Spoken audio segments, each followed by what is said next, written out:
नमस्कार, विंध्या टाइम्स में आपका स्वागत है। इंदौर और उज्जैन संभाग को छोड़कर मध्य प्रदेश के भोपाल, नर्मदापुरम, जबलपुर, रीवा, शहडोल, सागर, ग्वालियर और चंबल संभागों में जिले में गेहूं उपार्जन की अवधि को बढ़ा दिया गया है। ये अवधि 28 मई तक कर दी गई है। आपको बता दें कि संदर्भित उपार्जन नीति एवं संचालनालय द्वारा एक निर्देश जारी हुआ था, जिसमें यह कहा गया था कि गेहूं उपार्जन की तारीख 25 मई तक है, लेकिन अब इस अवधि को बढ़ा दिया गया है। इसमें संशोधन हुआ है तारीख में और अब गेहूं उपार्जन की अवधि 28 मई तक कर दी गई है। आप सभी को पता है कि ये जो तमाम संभाग हैं, रीवा, शहडोल, सागर, ग्वालियर, भोपाल, चंबल संभाग, यहाँ पर पिछले दिनों भारी बारिश हुई थी। ताउते तूफान का असर मध्य प्रदेश में दिखा था और इसी के कारण किसानों को बहुत समस्या का सामना करना पड़ा।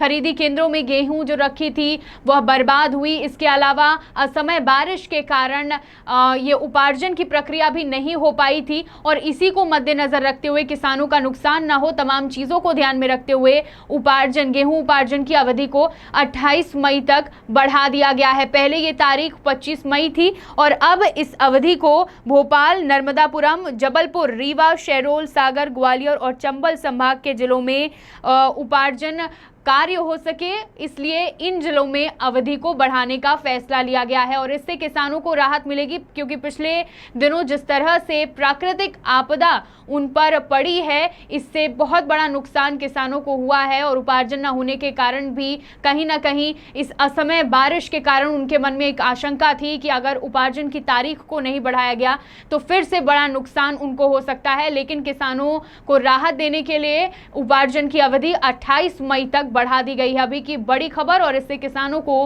राहत मिलेगी।